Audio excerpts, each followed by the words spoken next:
seek the state properties. This is Ted DiBiase, the $1 Million Man. Hey, this is Bob Backlund. Hey, everyone, this is Rick Steiny. This is the Honky Tonk Man, the greatest WWE Intercontinental Champion of all time. This is your wrestling show, Ottawa. Heck, they could use you guys over in WWE. You're listening to the greatest wrestling show in the whole wide world. This is Wrestling with Ideas.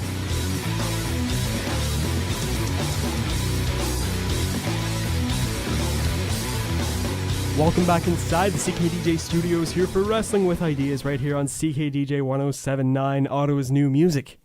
I am the music man, Colin Scully. Alongside me this week, the man with no excuses, Jonathan Skuce. Hey, good to be back. Yeah. Now, you may notice one thing that's different about this intro compared to all of the other ones. Yeah. Somebody isn't here. Hornswoggle is not hiding under the ring this week. That is right. Gibby couldn't make it this week. He's got some job training, but he should be back on next week. Now, he had mentioned to me that there might be some conflicts with his job and the show. Absolutely. So we'll see how that goes. But we've got some... Let's tell the people what we're going to be talking about this week. We're going to be going... we're going to take a look at Raw and SmackDown this week. Not much to bring up, really, but we did have a complete Money in the Bank card now after Raw and SmackDown. Right. So we may be talking about that. Yeah, there were some not arguably. It was definitely a better week for WWE television. Absolutely. They had some bad segments, but there was nothing near as bad as last Monday. As the past two Raws. Right. But we're going to talk about Raw. We have... The B team had a barbecue to announce that their contention for the Raw Tag Team Championships, as all segments that involve food go in the WWE, turn into a massive food fight. Rhino was chilling in the background eating bologna sandwiches, or bologna sandwiches, as we're supposed to, with potato salad, as the Raw announce team would have us believe. And the Bo Dogs. And the Bo Dogs, yes. Yeah. In addition to Raw and SmackDown, there's an interesting video released by now former WWE superstar Eric Arndt, Enzo Amore, or Real One. Real One is his rap name, so we'll take a look at that video. And as well, we're going to touch upon a little bit in terms of the CM Punk Colt Cabana. Day one of the court had already taken place at this point, so we're going to be looking over what went down a little bit. Yeah. But without further ado, let's get into Monday Night Raw. All right, so as I was mentioning about the B Team's barbecue, we can cross that off the list. I think that's pretty much well covered. There was a little bit of a brawl with the B Team standing tall at the end. It looks like they finally finished coloring in their T-shirts this week. Going back to the first segment of the match, there was a good Memorial Day package that kicked off Monday Night Raw. Braun Strowman came out, and he started talking about how excited he was for Money in the Bank. Yeah, he's definitely going to be a really interesting competitor in Money in the Bank this week. Or in Money in the Bank. When is Money in the Bank? It is, I believe, it's June 17th, so it's still a little ways away. Couple ways to go. We had basically just had a bunch of Braun Strowman had a match with Finn Balor last week. Last week was Finn Balor, but this week it was Finn Balor. Finn Balor again. Yep. So after he talks about how excited he is for Money in the Bank, Finn Balor comes out and interrupts him. Then Braun Strowman says to Finn Balor isn't too bad for a little guy. Yeah, they're still going on that the Finn Balor is undersized. He's he probably is a cruiserweight, but they're really doing the David versus Goliath thing here with Finn and Braun, big guy, smaller guy. Right. Then Balor decides to slap Braun Strowman right in the face. Right in the face, and what happens is somebody's going to get these hands. Finn Balor does get these hands as Kurt Angle makes a match out of it. Yeah, it was a pretty all right match. Yeah. Kevin Owens was also on commentary. That was the saving point of the whole, not necessarily the match, just Kevin Owens on commentary is gold. Right. I'd love to see Kevin Owens on commentary as sort of like a 21st century Bobby Heenan.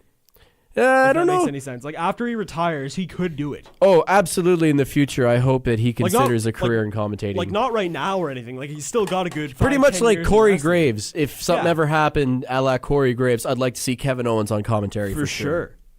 Next up, we've got a match for the Intercontinental Championship with Jinder Mahal. It was okay. Jinder Mahal and Seth Rollins. It was a match that happened. It was a match that happened that With they really pumped up the fact that Elias was involved. They really want us to realize that Elias is in some serious title contention here. right. Because Jinder, who's won 2 championships already, was having a match with the current Intercontinental Champion, trying to take that away from Seth. And we had a little bit of a gross finish with Seth getting DQ'd, so he gets to retain the title, and Jinder gets the win, I believe. But also Elias coming out and destroying Rollins with that chair. Yeah. Although, when you look at Elias and look at Seth Rollins, they look pretty much the same. Yeah. No, there was a tweet that I had seen somewhere that had said Elias looks like a big brother to Seth Rollins or something. Well, I think he's just Seth Rollins with a longer beard. He is a little bit taller, I believe. He's a bit bigger to him, yeah. Moving on, we got the Ronda Rousey versus Nia Jax thing. Yeah, it wasn't a contract signing. It was an exhibition, I believe, is what it was. It was an exhibition saying that you're so good at the armbar. Well, this girl over here is going to give me an armbar, and I'm going to get out of it. That was the segment. Does anybody know who Michelle Webb is? I imagine she's local talent. Right. Okay. Up next, we've got the Leader of Worlds beating the Ascension. I mean, there's nothing really going on in the tag division right now. No. It's just a solidifying win for the champs, but also not the last time we'd see Ascension, as they would pop up in the mentioned B-Team Barbecue segment. Right. And it's obvious that Authors of Pain aren't even a tag team anymore. Oh, they're when was the last time they were on TV? I think that's what they're doing with all the NXT talent that we haven't seen much on TV yet, is that they will come out, but right now it's just so clustered that they need to clear some space for them, which I'd rather them do that than have Authors of Pain be just lost in the shuffle and basically be the Ascension right now. Right. But I'm pretty sure we will see them soon, and they will be dominant, I believe. Right. Up next, Kevin Owens beating Bobby Roode. It wasn't Kevin Owens on commentary, but it was good. It was a match. It was 2 participants in the Money in the Bank ladder match demonstrating who's better than the other. Yeah. There was a spot after the match where Braun Strowman came out and started to beat the crap out of Kevin Owens. Yes, because Kevin Owens was antagonizing Braun and Finn during their match earlier while he was on commentary. Right. And I guess Braun decided that Kevin Owens needed to get these hands because, well, Kevin Owens wasn't allowed to leave Raw when he originally planned. Did you see the look on Bobby Roode's face as this was happening? Look. I did not catch a look on his face. I was probably had my head down looking into the bowl of Cheetos like the wrestling mark that I am. Yeah. He looked like an idiot. Oh. Story short, he looked like an idiot. There's a segment that happened after this between Sami Zayn and Bobby Lashley. Now, they called it Sami Zayn's formal public apology, but I'd really like to consider this the WWE's formal public apology. Right. He came out and he addressed the crowd, and he had said that sadly, the sisters last week weren't actually sisters, weren't actually even female. They were just men that he had hired. What a shocker. Sami Zayn hired men. That's going to go well. After this, Lashley comes out to a good pop. He tells Zayn that the sisters thing was pretty entertaining, but he demands a handshake to confirm the match at Money in the Bank. It's pretty much, we're going to get this match in, we're going to get it done and over with so Lashley can move on to his next victim. I think it was just filler for 3 hours of Raw. Right. Up next, we've got a Drew McIntyre, Dolph Ziggler. Drew McIntyre with Dolph Ziggler at ringside, defeating Chad Gable. Now, the one question that I have for you before we get into what happened in this match, although there really wasn't that much to talk about that actually happened, what are your thoughts on Dolph Ziggler and Drew McIntyre as a tag team in general? I think they're a great tag team. They're both great single stars, and you just put two great single stars that mesh well together into a tag team, and I think that they have the potential to be the champs if they wanted to, but also if they wanted to have one guy be a singles champion, I would find it very believable. Right. Also, I'd like to mention something about this match. Drew McIntyre with Dolph Ziggler defeated a single Chad Gable, who is now on Raw. I'm looking at this right now, and I wouldn't be surprised if whoever's writing Raw is planting seeds for Jason Jordan to return and save Chad Gable somehow. And we have a nice American Alpha versus Drew McIntyre and Dolph Ziggler feud. I wouldn't be surprised. That would be a very good program. I think Jason Jordan's coming back soon, and I think that this might just be where we see Jason Jordan come back, is maybe try to keep that babyface thing going and have him help out his old friend Chad Gable. Right. Did you want to talk anything? Did you want to tell anything out? Man, I can't talk today. I'm very tired right now. Did you want to talk more about the B Team Barbecue? The one thing I'd like to say about the B Team Barbecue before I close the book on this subject forever is that you will notice Scott Dawson of the Revival in the background waving his wiener around. He was. There's nothing else to say other than what we've already said. If you can make a B-Team Barbecue segment, something that's arguably bad, into something that got over, you could have done this with Bobby Lashley and Sami Zayn. What do you think they could have done to do that?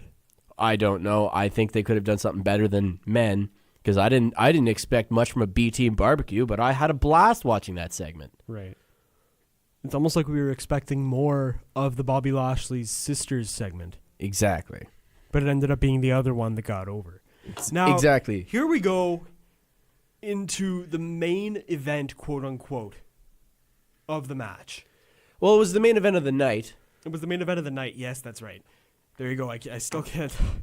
It was the women's Money in the Bank qualifying gauntlet match. It wasn't as long as I thought it was going to be. It wasn't as long as the last gauntlet match they had on Raw that took the first hour and a half almost of Raw, but it was a solid gauntlet match. We had Bayley come out first, and she went through Sarah Logan and Liv Morgan fairly quickly. Right. So 2 members of the Riot Squad, all 3 members were in this match. 2 members eliminated first by Bayley. Then we had Dana Brooke come out to get pinned again. Bayley looking really strong. Mickie James was the next competitor. She was a hometown favorite. And then... Not that much comes out, but Ruby Riott was out next. Ruby Riott was out before Mickie James. But Ruby Riott in this match, I'm a huge Ruby Riott fan. Do you like Ruby Riott or do you like the Riot Squad? I like Ruby Riott. Okay. As a singles competitor, I like Ruby Riott. There's a point that I think it was either Sean Ross Sapp or John Pollock had made that Ruby Riott and I can't remember, there was a male competitor on Raw that they had said were the glue that was holding Raw together. Now, what they're holding together, though, I wouldn't say that Ruby Riott's really holding much in of the Raw ring, like together. in terms of in-ring work, though. I guess I still think there are more talented women than Ruby Riott on Raw, personally. Right. Who would you say? Well, Sasha Banks is pretty talented. Right. Bayley's very talented as well. Credit to Alexa Bliss. She's just so good at what she does. Being an evil, nasty. Okay, so are you saying she's good at what she does not in ring? Oh, in the ring too. Like, she may not be the best in-ring worker, but what she does know, she knows well. Yeah, okay, that's fair. Now, more later into the match, we finished with Sasha Banks and Ruby Riott. Yes, the last 2 competitors of the match was Sasha Banks and Ruby Riott, keeping Sasha Banks and Bayley as far away as possible, with Sasha coming out last and Bayley coming out first. Right. Which means that we may get that Sasha Bailey feud popping up again in another couple months if we're not careful. Yeah. But Squad interfered. The bank statement on again. Bank statement reigns supreme. Sasha Banks is the last woman qualified for the women's Money in the Bank ladder match on June 17th. Now let's sort of, before we go into Money in the Bank, because we'll take a look at that. We'll take a look at the card for that. But we're gonna have to take a quick commercial break. When we get back, we're gonna be talking SmackDown. We're gonna be talking Money in the Bank. And then the couple of news segments that we had mentioned. You're listening to CKDJ 107.9, Ottawa's new music. This is Wrestling with Ideas. Hey everyone, this is CCO Pierre Colwell, and you're listening to Wrestling with Ideas at TCO. La la la la la la la la.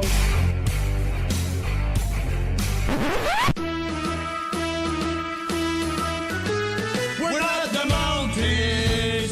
We're handsome, we're brave, we're strong. We're not the Mounties, 'cause we enforce the law. You can try to run, but you can never hide. Unlike the Mounties, we always get our man. We're not the Mounties. We're handsome. Welcome back inside the CKDJ studios here for Wrestling with Ideas right here on CKDJ 107.9, Ottawa's new music. I am the music man, Colin Scully. Alongside me this week, once again, the man with no excuses, Jonathan Skuce. Hope! All right. Talking SmackDown now. Did you have a chance to catch SmackDown as well? I did. I caught most of SmackDown. I caught the beginning, a little chunk of the middle, and a little bit of the end. Right. I was doing something else, but I had SmackDown in the background. I was really impressed tonight with the performance of the man who opened SmackDown, Samoa Joe. Joe's promo. Samoa Joe is the most believable promo on SmackDown by far. Well, he does have a very believable promo. He's a very believable competitor. The one thing I don't like about Samoa Joe is in this opening promo, he climbed a ladder and took the Money in the Bank where it was displayed. He took the briefcase down. Everybody who's ever watched a Money in the Bank pay-per-view knows that you don't do that, because if you do, there are no chance in hell that you are winning the Money in the Bank ladder match at pay-per-view. It's happened countless times that a superstar has grabbed it before the pay-per-view only to fail to win the actual briefcase on pay-per-view. Samoa Joe, you're cursed. I'm sorry, you're not winning Money in the Bank this year, although I wish you would. Right. And then Bryan comes out. And here's something that I really like about what they're doing with Daniel Bryan. Before, right, Daniel Bryan was sort of this, as a babyface, towards the end before he was injured. Yeah. He was sort of believe in your dreams and they'll all come true and yada, yada, yada, that sort of thing. But now we see a different side of Daniel Bryan, where he's more of he's still a babyface. I wouldn't. But he threatened to break Joe's legs if he ever mentioned his family again. Well, that's what Joe was doing. He was getting into the mind of Daniel Bryan, and Daniel was just, I find, acting accordingly. I wouldn't say he's necessarily being a heel because he is defending his family, and right. WWE is a family-orientated show. So Samoa Joe being this big bad guy attacking somebody's family is really going to get over in a family-orientated show. But also something that's a little bit heelish that you had mentioned is that Daniel Bryan going for a lot more submissions than usual. Right. Like, we were announced that Big Cass returned, that he had a couple weeks off because of a submission that Daniel Bryan used on him, the heel hook, that I haven't seen Daniel Bryan use in his repertoire until now. I don't know about his earlier career, but I don't remember seeing a Daniel Bryan heel hook on WWE television until we ruled out Big Cass. Yeah, no, neither do I. The first match of the night had Shinsuke Nakamura versus Ty Dillinger. And Nakamura was walking around the arena with flashcards of numbers on them, much similar to the Ty Dillinger when he used to count to 10. Now, if you're going to have anybody building a last man standing match with Shinsuke Nakamura as one of the competitors that isn't AJ Styles, Ty Dillinger's a perfect guy to do this. Of course, because in order to win a last man standing match, you have to count to 10. And Ty Dillinger is the perfect 10. Vince is laughing. I got it. You gotta count to 10. We gotta have that guy, the 10 guy, yeah.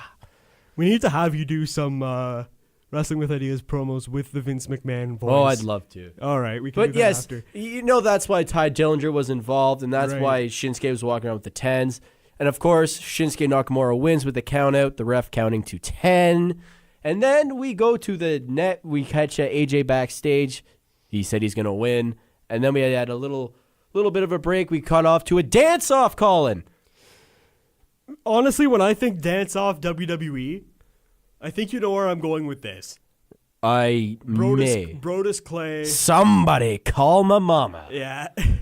Yeah, well, I don't know. Whenever I think dancing in WWE, I always immediately go back to that. And I think that's a bad thing. I don't know. Whenever I think dancing in WWE, I like to think of Too Cool and Rikishi. I sometimes think of Fandango just because I like the Fashion Files and the Fashion Police. Fashion Files are good. Rikishi's good. But this dance-off took place between Naomi and Lana. It's doing a little something, building up for the women's Money in the Bank ladder match, as I think they're both in it. And they had a good dance-off, although I would like to mention Corey Graves with comment of the night when Byron Saxton, I believe, had brought up that Naomi used to be a backup dancer for Jay-Z or somebody like that. And when Corey said, yes, she's so bad, that's why she had to dance in the back, that got a pop out of me. I got a good hearty laugh about that. Lana was the better dancer in this. Like, let's face it. Absolutely. She had a spinneroonie in there. Yeah. And then we had a match between New Day and The Bar. And The Miz. And The Miz was there. It was a 3-on-3 match. There was a spot before the match where you saw a blindfolded Miz karate chopping pancakes. Yes. And he was pretty accurate with it too. Yes, it was like watching him play Real Fruit Ninja, if you've ever played that mobile game. They were throwing pancakes at him and he was cutting through them. And he was wearing his red Miz Naruto outfit that he seems to be wearing a lot these days. It's definitely interesting. But we had a match and it was full of New Day nonsense that everybody seems to like. Right. With Big E getting the pin. Big E got the pin back on Miz after a big ending. No. It was a good match. It was a good match. We were supposed to hear which member of New Day was going to be in the ladder match, but they didn't announce it. I don't know if you've seen my Twitter, but today, there was somebody, I can't remember the guy's name right now. I thought he was with Ringside News. I guess I'll get this out of the way now. This is my formal apology to Ringside News. I had tweeted out that I think his name was Mike Johnson or something like that. Yeah. There was an article written by him that was on the Ringside News website that I had seen. PW Insider Mike Johnson? Is he with PW Insider? Because Mike Johnson with PW Insider is... He's on the audio stuff. Yeah. He does the audio. Okay, so of PW Insider had tweeted that or written something that had said that Big E was rumored to be... Oh, yeah. There's a lot of rumor and speculation that Big I had E's going to be getting a big push. I tweeted this out, and I had said, as per Mike Johnson of Ringside News... Yeah. Big E is the rumored representative of New Day in the men's Money in the Bank match. About half an hour later, I got a reply from Ringside News saying, Mike Johnson is not only not affiliated with Ringside News, we do not like him. No, and then they follow it with, but that's okay. We don't like his crappy 16 ads above his crappy website header anyways. Yeah, he does shill his product a lot. Yeah. Anyways. But yes, no, it was... It is rumored that Big E's getting a push. I wouldn't be surprised if they chose Big E because... Do you see him breaking off of the New Day? If he, let's say, like, hypothetically, all right? I think... If Big E, A, is the New Day's representative for the Money in the Bank match, B, if he wins this match, which honestly I don't, like, even if he was in it, I don't think he would. Just because you have somebody out, like... Braun Strowman, Samoa Joe, Kevin Owens, Rusev. Could you imagine if Rusev won the men's Money in the Bank? Rusev, I wouldn't care which title he went after. No. He could win any of those titles and I'd be perfectly happy. either man in this match could win, except for maybe I find Bobby Roode. I don't think Bobby Roode's a big main even event the Miz, guy. really. Oh, I'd love it if the Miz won and had a universal title. Don't get me wrong, so would I, but there's such younger talent that you could do with. Yeah, than the Miz, but if the Miz won, I would have no issues. Yeah, the one thing is that they can't have the Miz cash in against either Brock Lesnar or Roman Reigns. Oh, you can. You have to just have him not build a match. You just have to have him sneak in, a la Seth Rollins winning at WrestleMania 31. Yeah, I can see that. All right, up next, backstage, you got Andrade Cien Almas approached by Sin Cara, but Zelina Vega just tears into him. Yeah, it was a little rough. You don't talk to El Idolo like that, I suppose. But, Almas is getting kind of a push, and I think that's what NXT fans really want to see out of Almas, is him getting the recognition he deserves on SmackDown, and we're building to it, and that's good. Right. Andrade is arguably one of the future faces, I find, at least. He's most likely going to be one of the future faces. As far as the Latin community is concerned, he could be the next Eddie. He could be the next Ray. Just the way he's built. He could be the next Alberto.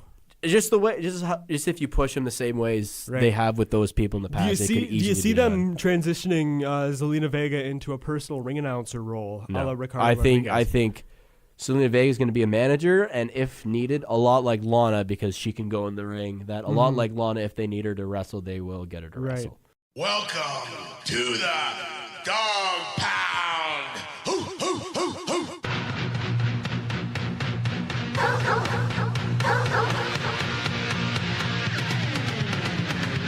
Hey everyone, this is Rick Steiner. You're listening to Wrestling with Ideas. For the Money in the Bank match, there was a match between Asuka and Mandy Rose, of all people. Yeah, it was just pretty much Asuka getting a win back. It was a match, like really. It was just Asuka getting a win back after she lost her streak to Charlotte. It's Asuka getting a win back before she heads to pay-per-view to face Carmella. Right. All right. Now we get to the main event. Money in the Bank qualifying match, which was made into a triple threat by Paige. It was Samoa Joe defeated both Daniel Bryan and Big Cass. Which was great because it was a good match. Daniel Bryan's botches, man. He can make botches. It takes something special to make botches look good. Oh, yeah. Daniel Bryan's great in-ring, great selling as well.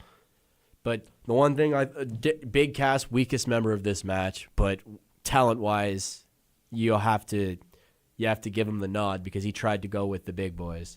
Right.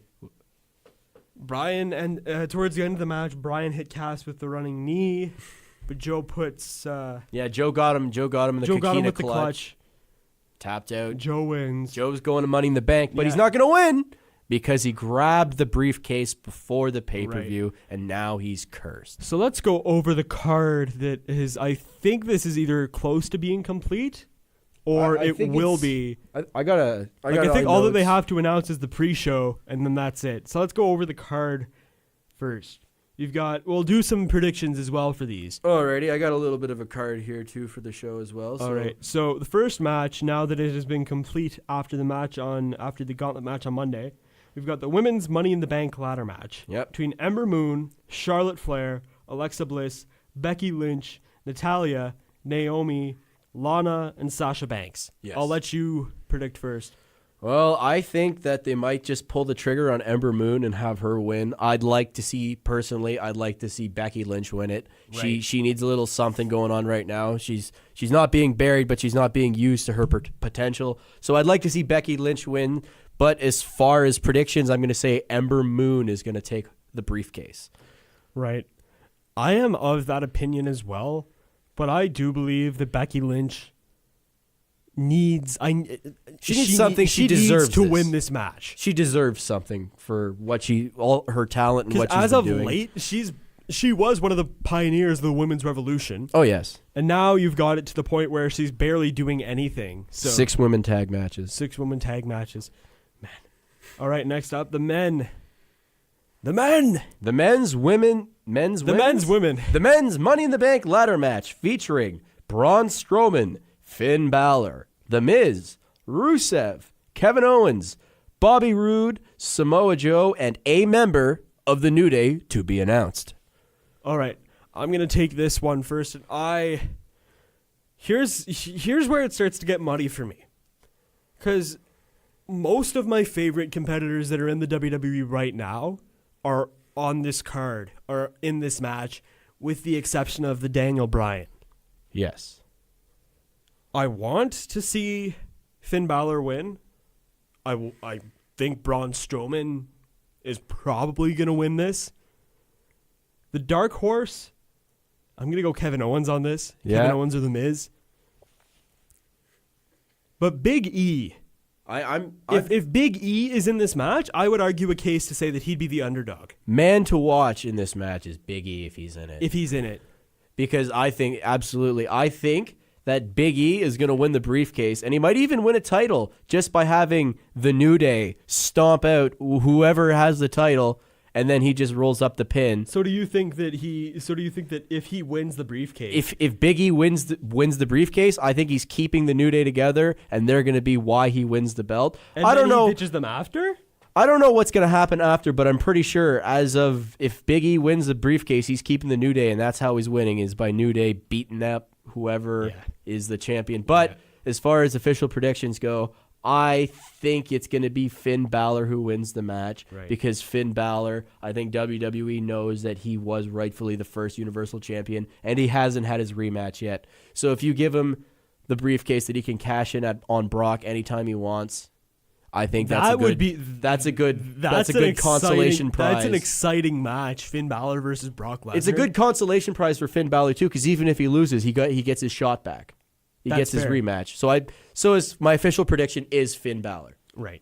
Moving on, we've got Shinsuke versus AJ. What, I think this is 4? For the World WWE title in a last man standing match. I have AJ Styles retaining. Really? I don't think Nakamura's going to win. I think this is going to be the last one. AJ's getting something new for SummerSlam as champion. Honestly, I think the same, but just to play devil's advocate here. If Shinsuke wins, or as Michael Cole affectionately refers to him as, Shin, if he wins, what do they do with AJ Styles?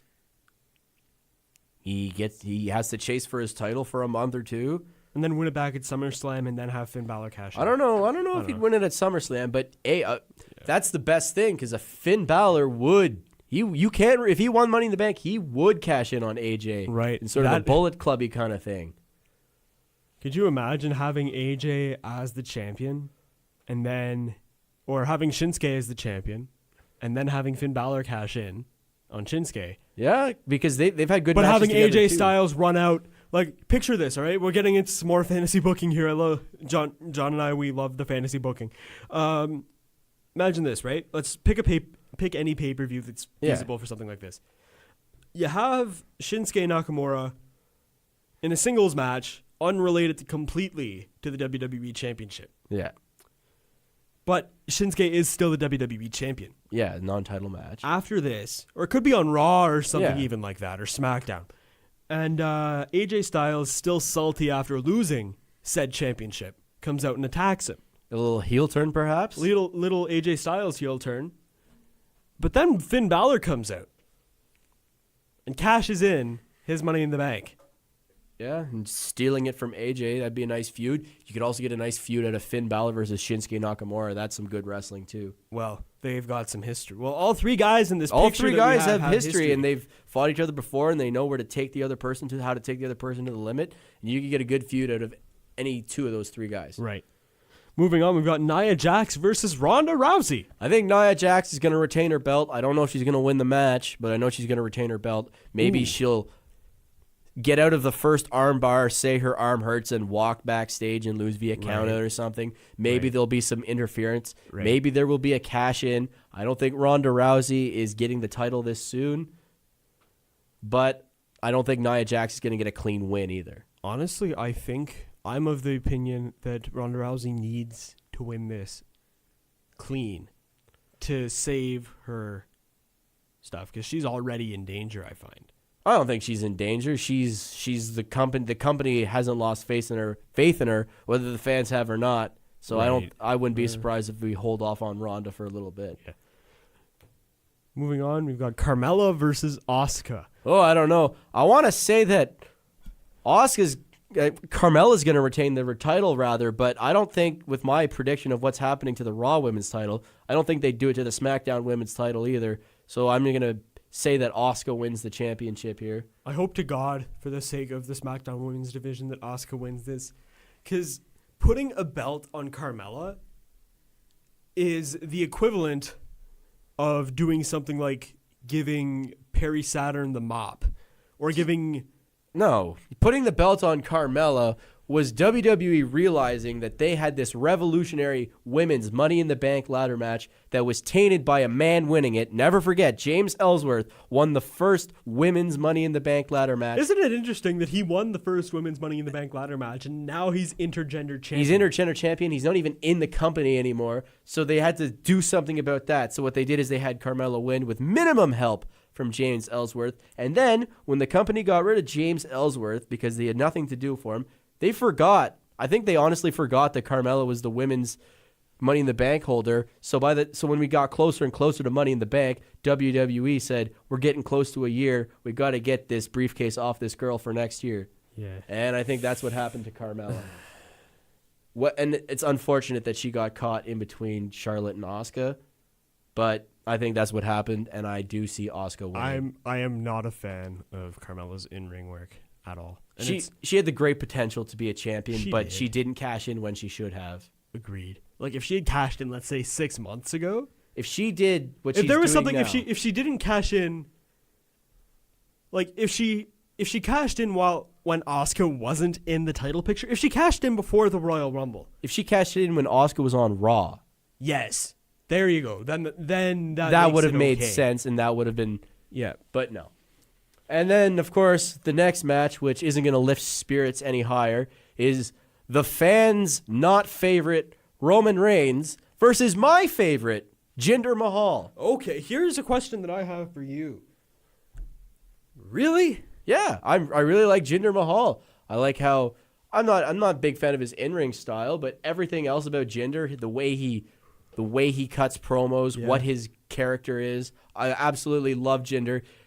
He's the foreign heel that everybody wants to hate, and he does such a good job of getting hate. I'm going to talk to my people in India in my native language of Punjabi. You're from Calgary, you idiot. Oh, and he's Canadian. I can't not cheer for a Canadian guy. Yeah, that's yeah. But I think I that hope that Roman Reigns is going to get his first win off of Brock by beating Jinder in the singles match at Money in the Bank.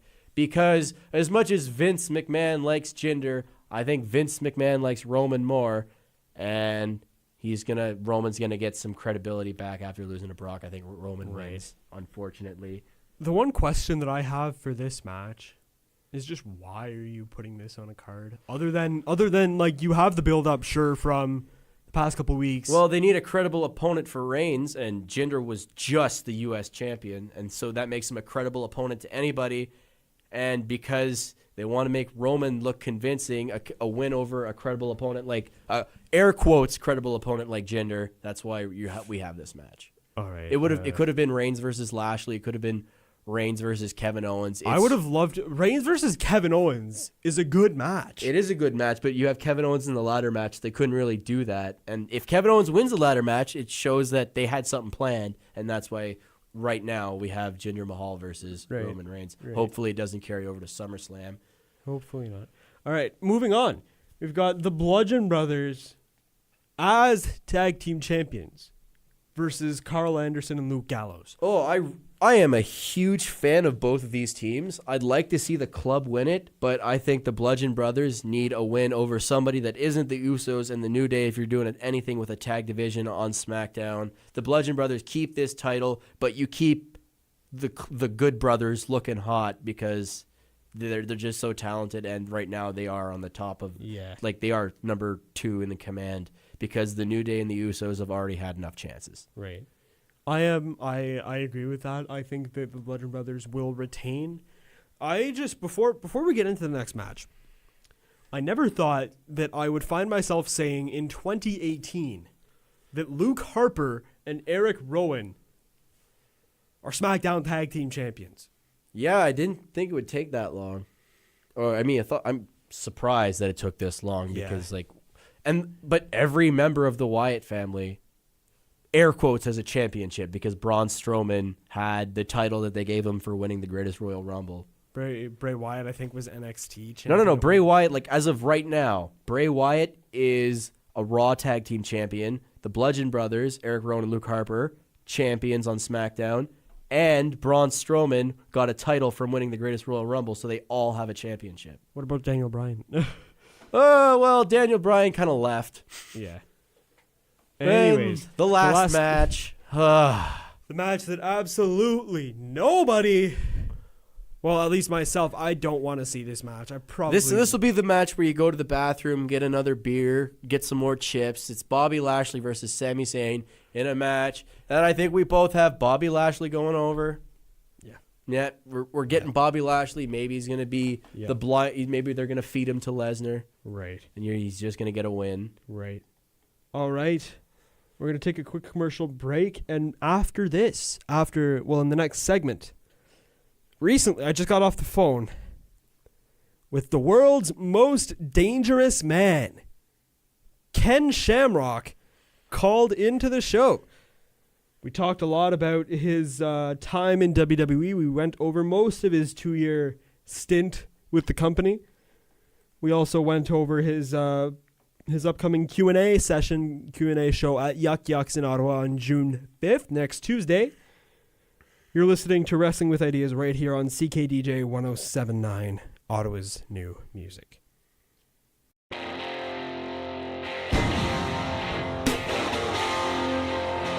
Hey, I'm Ken Shamrock, the world's most dangerous man, and you're listening to Wrestling Ideas. That's right.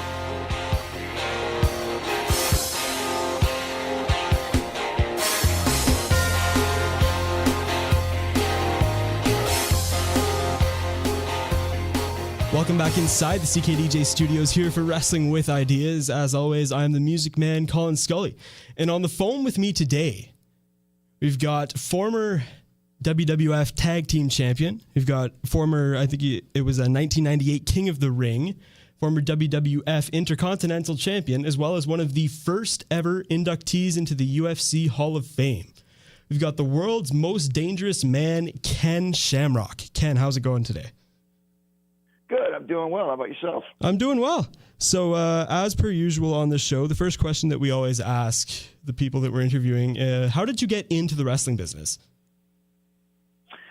It was kind of weird because I was kind of at the end of my football days. I wanted to play pro ball, and I got into college, played some college ball, and I just didn't have enough education to be able to go to university. Right. I couldn't pass the SATs because when I started out when I was younger, I missed a lot of education. Got into college and I struggled to have tutors, and so it was really hard for me to be able to get into a university. So I played semi-pro ball. Got a tryout with the Chargers. Right when I got a tryout with the Chargers, I had an opportunity, which my dad was calling around trying to find different opportunities for me, and he had this a wrestling background that he loved. He loved wrestling, and so he was checking around to see what kind of camps I could go to, and he found one in Mooresville, North Carolina, which was Nelson and Gene Anderson. Okay. Nelson Royal and Gene Anderson, and they had a wrestling camp up there. I went and tried out, and of course I made the tryouts, and I worked with Buzz Sawyer a little bit before that. So really, Nelson was the one where I really took off. South Atlantic Pro Wrestling, North Atlantic Pro Wrestling, and I was carrying the strap in both of those organizations in a short amount of time. So I felt like, hey, I wanted to try to make a go of it, and so Nelson gave me the opportunity. Yeah, and as they say, the rest was history, if you want. Your experience in Japan in the Universal Wrestling Federation. It was sort of a different style compared to the pro wrestling that most North American fans see. What do you think attributed to that? I'm not sure. I just I know Maeda was the one that had created a buzz by kicking somebody in the face in a pro wrestling match because he was angry at him, and then he left. And Carl Gotch and Fujiwara were good friends, and Maeda was friends with Fujiwara, and so they wanted to try to do what they call hard style. Mm-hmm. And so they put together this organization where, they would go and they would do open hand strikes and they would kick. And of course they would do a lot of different throws. And then when they hit the ground, they would do a lot of leg locks, Achilles lock, heel hook, toe hold, knee bars, all kinds of different leg locks, along with, arm bars and chokes. But the main focus was the leg locks. And Carl Gotch was the one that really kind of created those leg locks. He was the mastermind behind the technique. So he taught Fujiwara and he taught Maeda all these submissions. And so they formed the company, the UWFI. Or actually the UWF, later came the UWFI. So they created this organization and they wanted it to be a stiff, hard style, to where you were kicking and punching and you were doing submissions and you could do rope escapes. But they wanted it to, you had to hit your opponent. You had to kick your opponent and you had to put submissions on that actually worked. It was a shoot style worked into a work style. Right. So your first couple of matches and establishing the tap out in pro wrestling, was this an idea that you pushed yourself, or was it a creative decision? On which organization? I'm honestly reading the questions off here. I am not 100% sure. I guess WWF we could talk about first. Yeah, I think when I went in there, the idea was to be me. Right. And to do the submissions that made me famous, made me popular. And so when I got in there, I started developing, into a sunset flip, into a leg lock, choke slam into an arm bar. Right. All these submissions that I had in my toolbox, I developed them into pro wrestling, into the moves that pro wrestlers would do to me, and I would counter it with submission holds. And so I was able to do that, pretty easily. It worked out really well because I would walk guys through what I was going to do. And that they go ahead and do what they do, and I'll do what I do. And it worked out really well. I mean, it flowed well. I thought we got it over really well. Of course, now we look at pro wrestling. It's not the same anymore since I brought all those different types of submissions into pro wrestling and used them in a lot of different spots. Now you look at pro wrestling before Ken Shamrock and after Ken Shamrock. Before Ken Shamrock, they had, the choke hold, and, you had the Bret Hart with the shooter, and just a few of them in there, but most of them were finishing holds. But there weren't a lot of them that actually worked into spots, constantly working into spots. And so after Ken Shamrock, wrestling has changed completely with submissions. Right. Going back on your time, you mentioned all the submission holds. You were in MMA actually before the whole WWF. What was it like signing with the WWF, and almost, I guess, why did you decide to move from MMA to pro wrestling? Well, it was exciting to sign with WWF because it was an adventure, right? I mean, I was in this MMA world that really couldn't pay me the money I needed because they were going through a lot of issues with court, trying to get it sanctioned. They were always being kicked out of different cities. There was a lot of money being spent in order for these shows to be put on. And then when it came time for me to re-up my contract, they weren't able to give me the money I needed. And I needed enough money to be able to support my family, support my business, which was the gym, and be able to support the fighters in the fighter house. So I had a $20,000 bill every month to be able to have this continue to keep running. So I needed a certain amount of money to be able to keep doing what I wanted to do. And that wasn't going to happen in MMA because Bob Myritz told me, hey, listen, we're dying here because there's so much money going out in legal fees and trying to keep this thing alive. And I said, listen, I understand, but I've got to go do something else. And he was okay with it. We had an agreement, that if things got better, I would come back. So when I entered into pro wrestling, I was told and understood by Bret and even Vince, to be me. Don't try to be something I'm not, because we're bringing you in because of who you are. You are the world's most dangerous man. You are the guy that is a world champion in Japan and here in the States. You are the most dangerous man in the world. Don't change. So I really went to Calgary, and I really tried to pick Bret's brain about how the psychology would work with my style against other people. And, the most clearest thing he told me was just do what you do. Snap, scream, be angry, go for leg locks and arm bars and counter what people do to you. Use your moves to counter what pro wrestling does. And so I did that, and it worked out well. Right. You mentioned Bret Hart in there. The first match that you were a part of, not necessarily as a wrestler, but the first match that you were a part of on WWF television was an I Quit match between Bret Hart and Stone Cold Steve Austin at WrestleMania 13. Now, you were put into that match as a special guest referee. What was that like, and how did they prepare you for that role specifically? Yeah, that was a brilliant move on somebody's part, whether it was Vince or whether it was Bret or whether it was Stone Cold or maybe even a culmination of all of them. It was brilliant for them to do that because they were getting killed in the war against the WCW. They were just getting hammered. And so Vince brought me in as this no-holds-barred guy. You got Bill Goldberg, who was creating his character after, an image that I was, really, which is the no-holds-barred era, right? The champion of no-holds-barred. And then you had Bret Hart, who was a shooter, submission guy.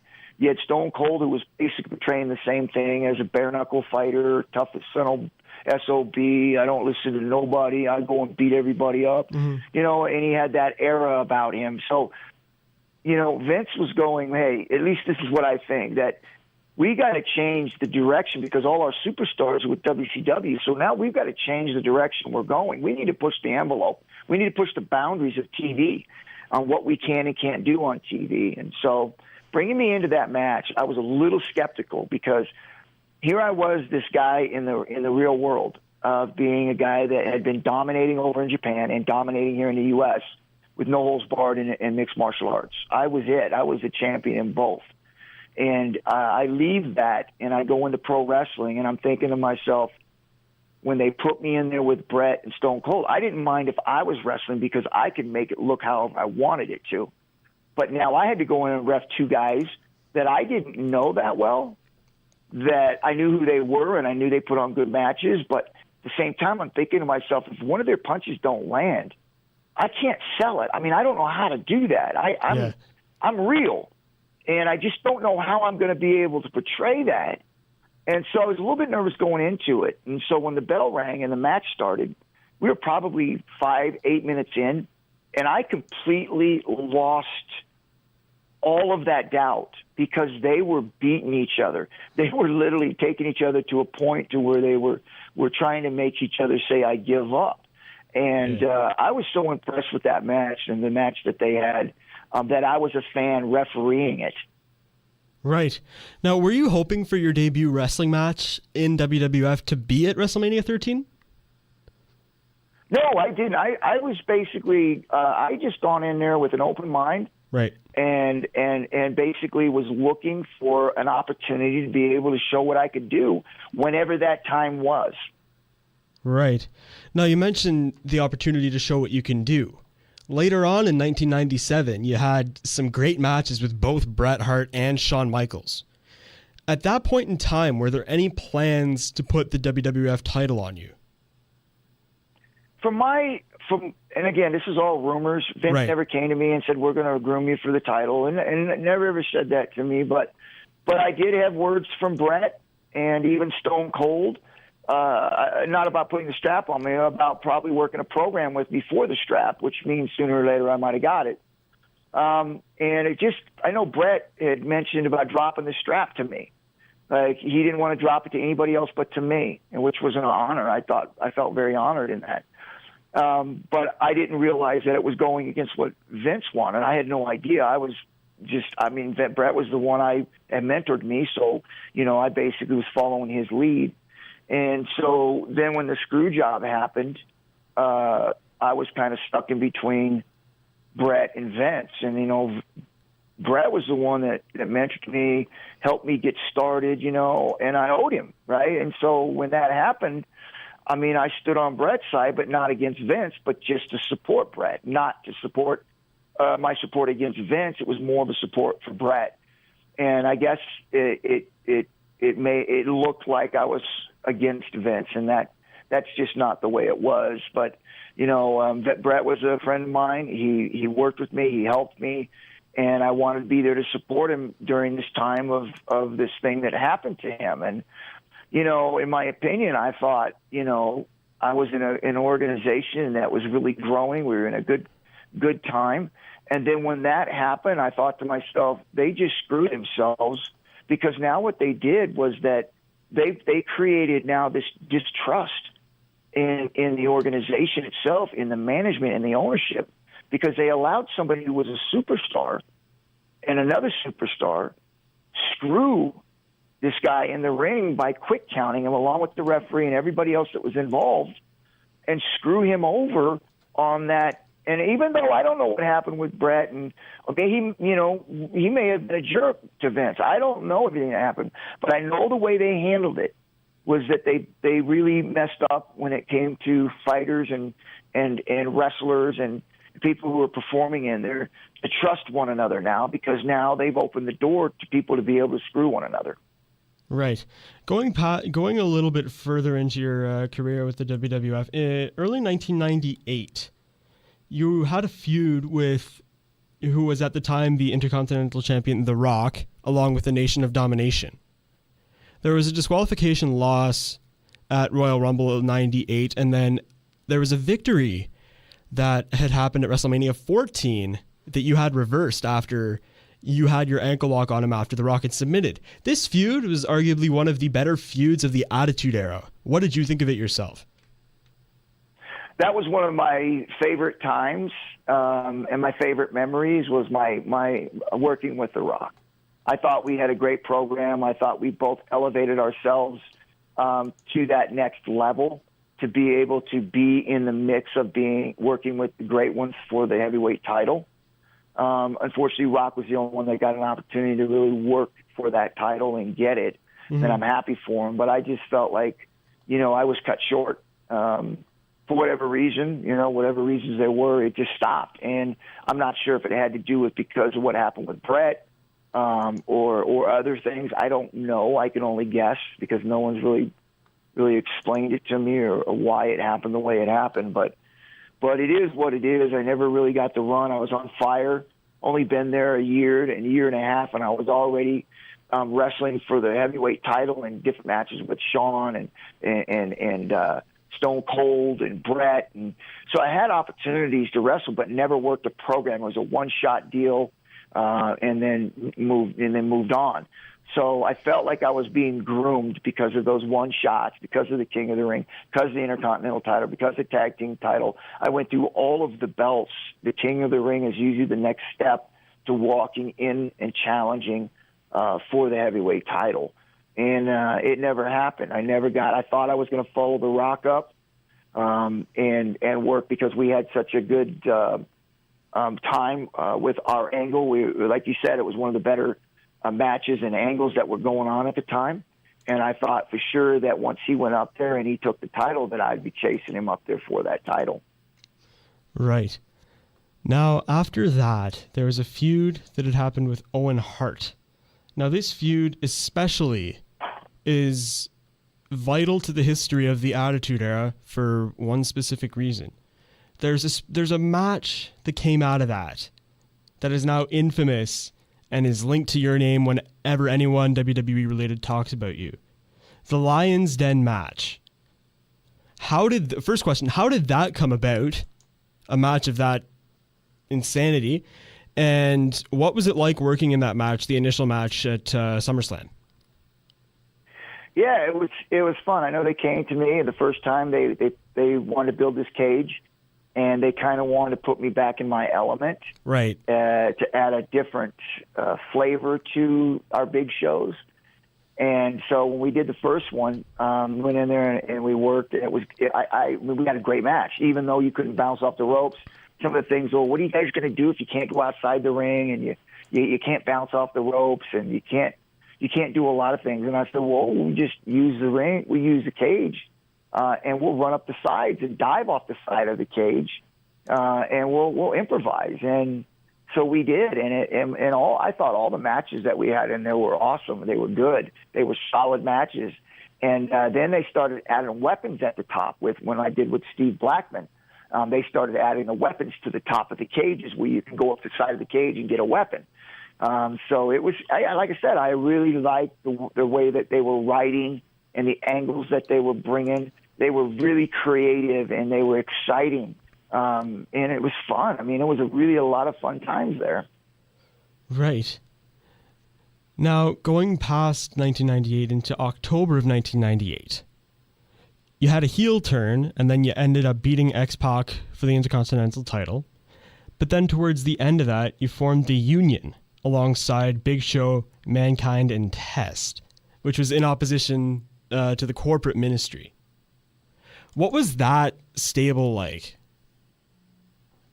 It was fun because it gave you an opportunity to work beside other guys. You know, there was a lot of us, and so it was a good feeling knowing that you had multiple people you could draw from in your matches.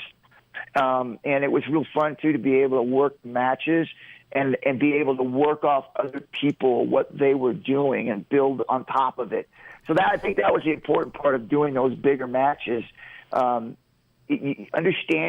the psychology of wrestling, and that's what separates the guys that are good and the guys that are great. Knowing and understanding that you have to build off of what everybody's doing and not just yourself. Understand the psychology and how the match is going so that whatever you do in there, you're doing it alongside of everyone else that's working with you. Right. Like someone decides they're going to start working the back. Well, you know, three of them work the back. You go in there and you start working the neck. It's like it don't match. It's not working. It doesn't flow together. It's like being on a team and you all get together in a locker and say, okay, this is what we're going to do. We're going to work the leg. We're going to break him down. We're going to put him in a position where he can't move that well. Then we're going to submit him or pin him. So that's the way that 8-man tag team thing went, was like it literally had to grow off of everyone else. You had to set the opportunity of what it is you're going to do, build on the psychology of that, and now that's the way those big matches go. Otherwise, it's just a cluster. Everybody's doing all these things, and it don't make sense. And so it was really exciting to be working with those guys professionally. The better one that I had was the Canadian against the U.S. There was like a lot of us there, right? I mean, I don't know how many was each on each side, but there was a lot of us. And so I remember working those matches, and it was a lot more difficult when you had more people there because now you all had to work together trying to build the ending. And we did it. I mean, we blew the place up, and it was really awesome to be a part of that. Right. Now, after that, there was the feud that had ended. There was the feud that had actually started after that with Steve Blackman. Now, Steve Blackman, there's an interview that I had seen on YouTube when I was watching some of your matches there, where you were putting Steve Blackman over as one of the toughest guys that you know. The Steve Blackman feud ended at SummerSlam 99, I believe it was. Yeah, SummerSlam 99, in another Lion's Den weapons match. After this, you had a feud with Chris Jericho until you left the WWF in 1999. My question for this is, what was the decision behind leaving WWF at the time? Well, listen, I was having a lot of issues at home. I was on the road all the time. I was missing my kids' graduations when they were graduating from kindergarten into first grade, and I was missing their T-ball games, and I was missing birthdays. And it just, after 2.5 years, it got to me. I just felt like, wow, you know, I'm missing everything. I need a break. And during that same time, though, I was also seemed like I was constantly putting people over. And, like, there's nothing wrong with that. I didn't have a problem doing it. but it was almost like I had this feeling that they were trying to bury me. And I don't know if it's real or not, but that's the feeling I had. They wanted me to have an angle where I was having incest with my sister, which was Ryan Shamrock, which is the girl, Alicia, who was playing my sister. And they wanted, the real reason why I was out there trying to save her all the time was because I wanted to be with her. And I had kids at home and that were going to school. And I tried to explain to them, like, listen, I realize this is entertainment. So, but I have kids at home, I have family at home that they don't know this is not real. When they go to school, kids are talking about pro wrestling and their daddy being on there. And then when this comes up, how are they supposed to go to school and explain what it is I'm doing? Right. And the other one was when they wanted me to fight China. And listen, I don't mind going in there and have her knock me out, pin me, but I'm not going to have a match with her. And he asked, well, why not? It was because, well, I teach my kids, you don't hit a woman. You don't hit a girl, period. And so I can't go in there and do a match without, slamming her or going crazy and doing the things that I do. And she's a woman. And I said that I can't explain that when they go to school either. Or if they, when they're little, they push a girl because she's mean to them. And I tell them, hey, you can't be putting your hands on a girl. And they said, well, you did, Daddy. So it was against everything that I was teaching my kids. And so I just couldn't do it. And I just felt like after that I was being beat all the time and like they were trying to bury me. So I ended up getting out of my contract early. Right. To protect me, to protect Ken Shamrock, because it wasn't like a character that they built. It was me. It was the world's most dangerous man. It was my character. It was what I had built over all those years. And I could not allow them to destroy that character. Right. And that's one of the things that I personally like about your character. Well, it's one of the things that I like about you is that when you were in WWF, you weren't a gimmick. Is that you were 100% yourself. Now, next Tuesday, you are coming to Ottawa to do a show at the Yuk Yuks Club. What's that going to be like there? Well, I think when people have done Q&As with me, the one thing that they will get from me is honesty. They'll be able to ask questions, and I don't tell people you can't ask this, you can't ask that. You can ask me any question you want, and I will answer it to the best of my knowledge and without incriminating myself or hurting anyone else. Right. All right. Now, just last question here. The world of pro wrestling is in a very interesting spot right now.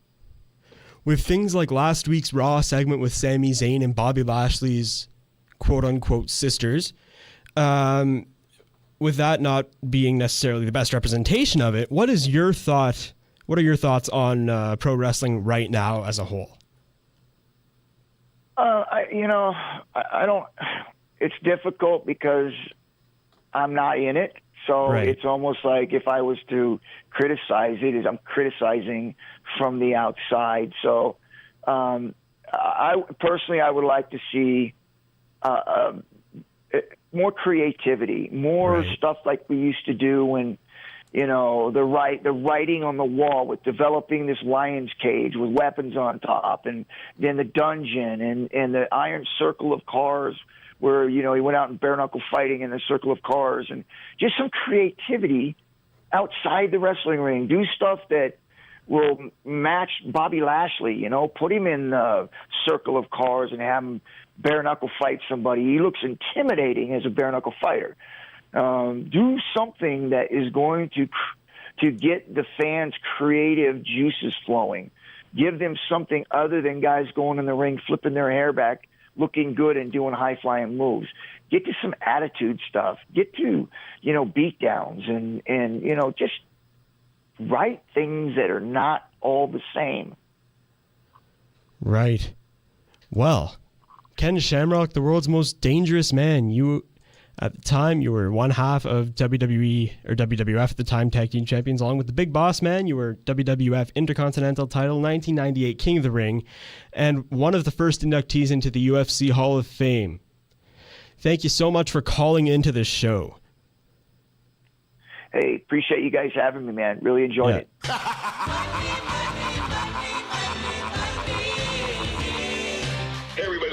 DiBiase, the $1 Million Man, and you are listening to Wrestling with Ideas. And if you want to get your money's worth, stay right here, because everybody's got a price for the $1 Million Man.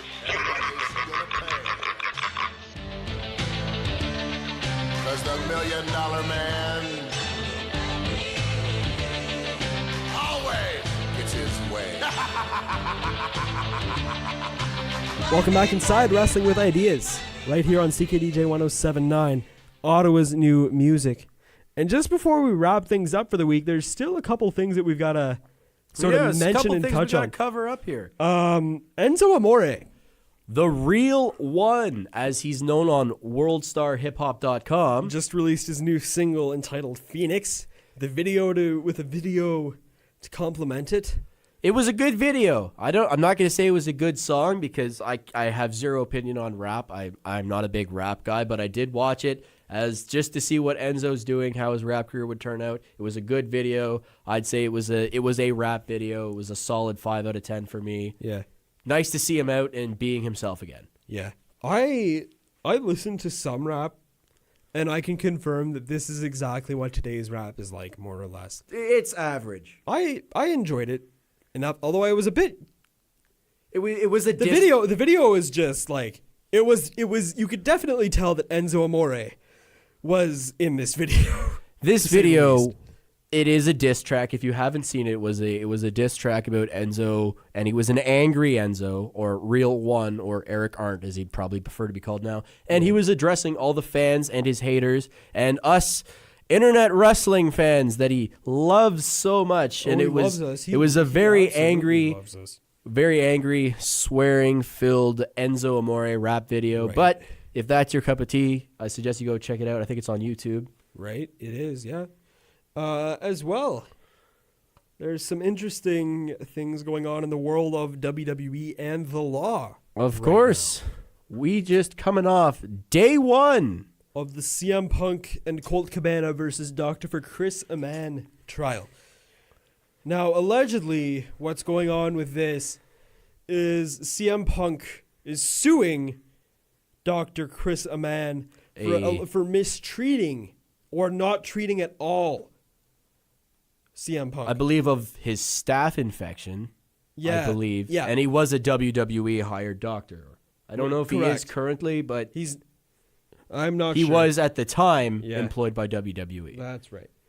So day one of the trial just finished, and they were listening to CM Punk's appearance on Colt Cabana's podcast in the courtroom about being mistreated by WWE, medical staff being misdiagnosed, and much to do with the current court case going on. It was what sparked this whole thing a while back. Yeah, he is still a WWE doctor. All right, so he's Chris. How do you pronounce that again? I think it's Amann, but I'm not sure. Chris Amann. Trial is still going on right now. Yeah.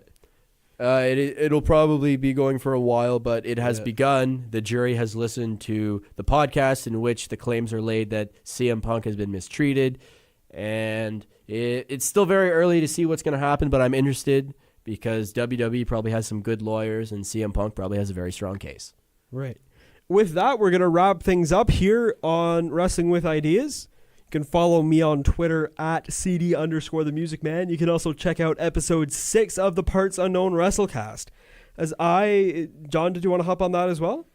Sure. Sure. We'll talk more. Okay, before we wrap things up, I want to talk about what's going to be happening with the WrestleCast. So, as to most WWE fans in North America, the world outside of WWE and maybe Impact is kind of unknown. And as it's the Parts Unknown WrestleCast, I'm going to be taking it over as sort of a NJPW, Ring of Honor, indie review type of thing. But you can tune into episode 6 to hear us talk about NJPW's kind of got they've got some sort of big tournament going on. Battle of the Super Juniors. Battle of the Super Juniors. We're going to be talking about a couple of the matches, and you'll have to tune in to hear what those are. Thank you guys for tuning into Wrestling with Ideas, and as always, have a good one. You have just listened to the greatest wrestling show on the planet. If you want to listen to older episodes of the show, including full interviews, make sure you check out Wrestling with Ideas on Podbean and on the Podbean app, or listen to us on our new SoundCloud page. We can also be found on iTunes, Stitcher Radio, TuneIn Radio, Player FM, and many more. Make sure you keep on tuning in every Thursday at 6 p.m. to Wrestle with Ideas.